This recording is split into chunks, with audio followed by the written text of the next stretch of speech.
Olá, mais um Almodincast com essa mesa repleta de doutores magníficos, Dr. Rafael Ravelli, Dr. Gilberto Almodin e Dr. Álvaro. Bom dia! Bom dia. Bom dia. Hoje o nosso tema é um tema assim que até coloquei uma caixinha de perguntas no Instagram e tivemos as perguntas. Então vamos lá. É um podcast rápido para sanar algumas dúvidas, tá? Primeiramente, o que é a FIV? Dr. Gilberto, por favor. A FIV, na realidade, foi uma alternativa criada por um fisiologista e por um ginecologistas ingleses, Steptoe e Edwards, para resolver problema de mulheres que não tinham trompas.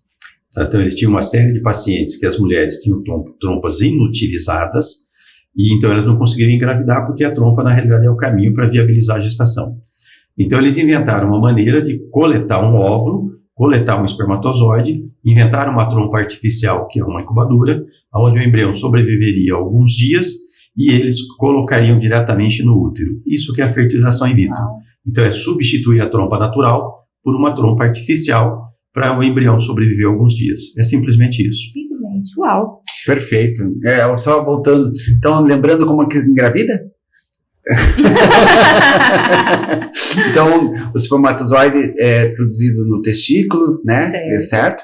Então, quando o homem ejacula, o espermatozoide vai ser depositado no fundo da vagina da mulher, no período fértil. Esse espermatozoide vai subir pelo útero, vai subir pela trompa, vai se encontrar com o óvulo que saiu do ovário, né? E vai se encontrar com o óvulo na trompa, então esse é o chamado período fértil da mulher. E depois esse embrião formado na trompa vem e se desenvolve no útero. Então estamos falando de gravidez natural. Como o Dr. Gilberto falou, o que acontece? Muitas vezes tem alteração nas trompas, ou seja, essa pontezinha que liga ali o útero com o ovário, e inventou-se, né, ou se, entre aspas, substituiu a trompa por uma estufa. Então você colhe o óvulo do ovário, junta com o espermatozoide fora, então tudo que era para acontecer na trompa você faz fora, espera o embrião se desenvolver fora e depois coloca o embrião na casinha, no útero. Então, é a fertilização in vitro ou bebê de proveta. Então, essa seria a questão da fertilização in vitro. Legal. E geralmente tem uma dúvida que muitos casais perguntam da diferença de fertilização e inseminação intrauterina. O que é uma coisa, o que é outra? A inseminação é simplesmente colocar o espermatozoide dentro do útero, né? Então, é fundamental para haver uma inseminação que a paciente tenha trompas sadias. Senão porque a captura do óvulo e a condução do óvulo até o útero tem que ser feito pela trompa. Então, são procedimentos completamente diferentes, né? A inseminação é um fato muito mais simples, muito mais corriqueiro, pode ser feito de uma maneira muito tranquila em ambulatório. É só pegar o espermatozoide do marido e colocar ele dentro do útero. Lembrando que tem que ser preparado, né? Ele tem que ser preparado naturalmente. Não pode ser jogado direto, né? Porque o espermatozoide, quando o homem ejacula, ele vem misturado com líquido. Quando a mulher vê um homem ejaculando, ela não vê espermatozoide. Ela vê aquele líquido meio pegajoso, meio branco, meio aperolado, né? E na realidade é uma combinação de líquido da vesícula seminal com líquido prostático.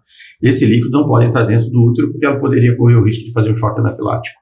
Então você tem que lavar, tirar esse líquido, fazer um processo que chama de capacitação e concentração do espermatozoide, uma gotícula muito pequena, e com uma mangueirinha, que é um catéter simplesinho, no consultório mesmo, você vai e coloca ele dentro do útero, em duas situações. Ou quando ele não consegue penetrar sozinho, por uma barreira física oferecida pelo muco, por uma hostilidade, ou mesmo por um número de espermatozoide um pouquinho baixo. E espermatozoide muito ruim, muito baixo, não adianta muita coisa fazer inseminação, porque ele vai ter dificuldade de romper a zona pelúcida do óvulo.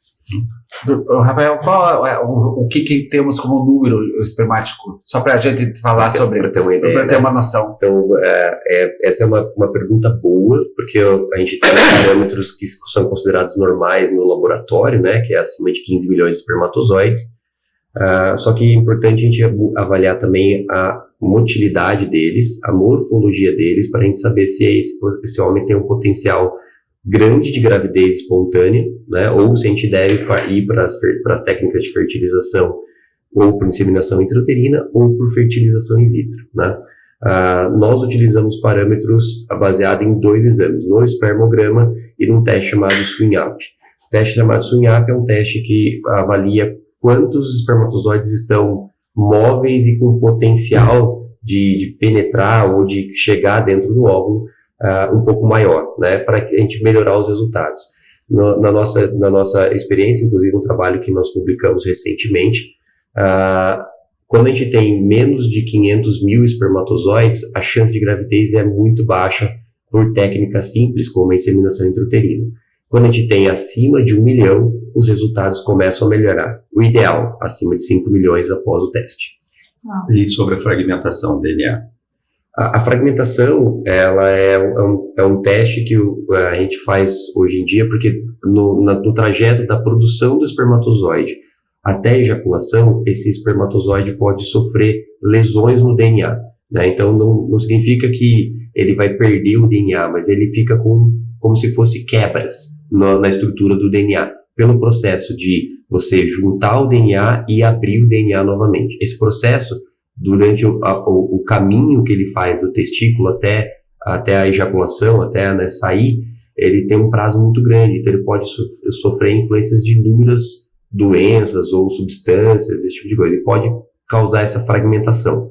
Se esse homem tem uma fragmentação muito alterada, muito elevada, que a gente considera acima de 30%, ele tem uma chance maior de ter problemas de conseguir fertilizar, diminuir a taxa de evolução dos embriões e aumenta muito a taxa de abortamento. Então, hoje nós analisamos isso previamente aos tratamentos, porque isso a gente tenta melhorar essa qualidade, né, para ver se a gente consegue. Em homens que nós não conseguimos, né, melhorar isso, nós temos duas alternativas, ou técnicas de laboratório que tentam melhorar essa qualidade, né, existem algumas, e também a gente pode procurar dentro do testículo, porque daí ele está mais novo, ele tem uma taxa de fragmentação um pouco menor. Então, dentro da estrutura do casal, a gente busca ver qual é o melhor espermatozoide e qual é o momento de utilizar cada um deles. O melhor planejamento para aquele casal. Para aquele casal.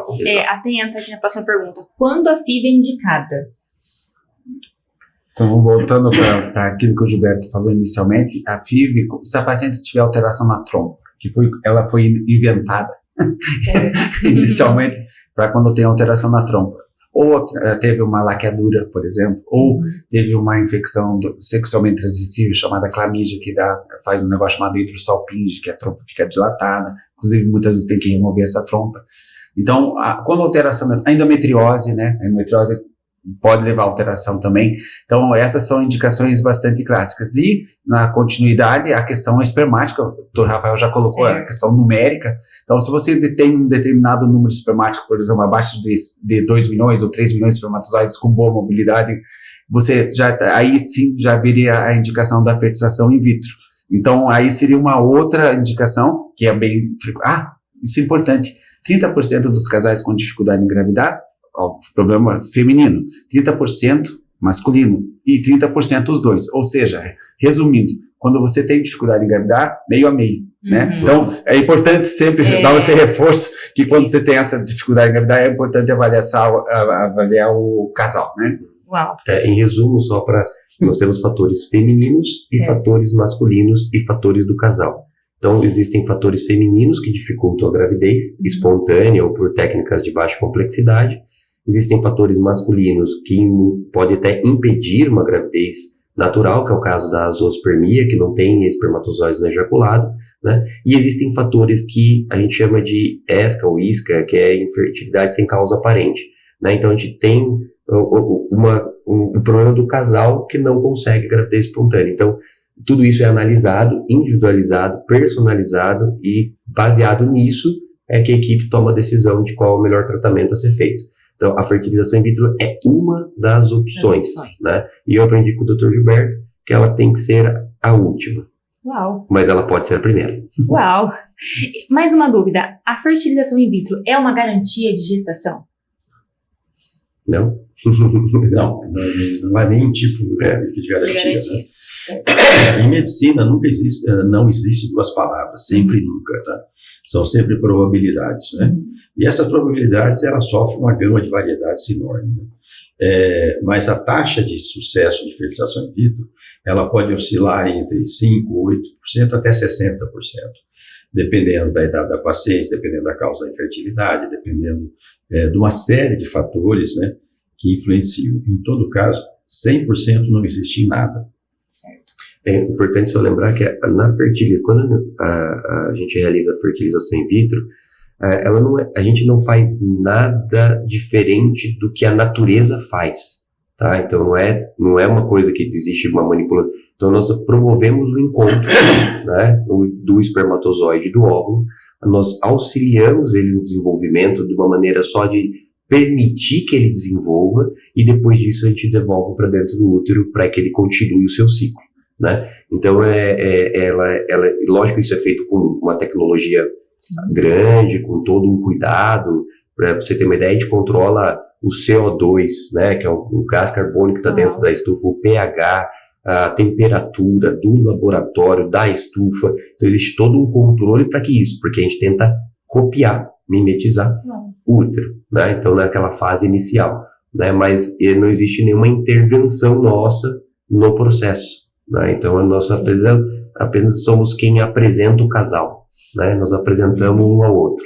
Então, dentro dessa questão de prognóstico, lembrando que o prognóstico, qual que é a chance de um casal engravidar, uma mulher em torno de 30, 35 anos, no período ovulatório? Gira em torno de 20% por ciclo, né? Então, a certeza que eu vou engravidar quando eu tenho relação no período fértil? Não.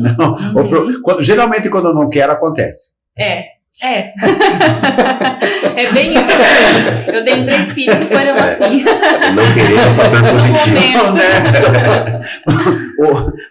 Não ter estresse no processo faz uma diferença grande. É verdade. Né? Então, só lembrando dessa questão da gestação espontânea por ciclo, que ela gira, né, em torno desse prognóstico. Uau, muito bem, doutores. Muito obrigada. Estamos encerrando então mais um Almudincast e fica aí um próximo tema, né, doutor Rafael? Nós fazemos aí tudo sobre FIV, acho que vai ser interessante. Bora. Temos muitas dúvidas no nosso Instagram, então vamos sanar essas dúvidas das pacientes. Perfeito. Muito obrigada a todos. Obrigado.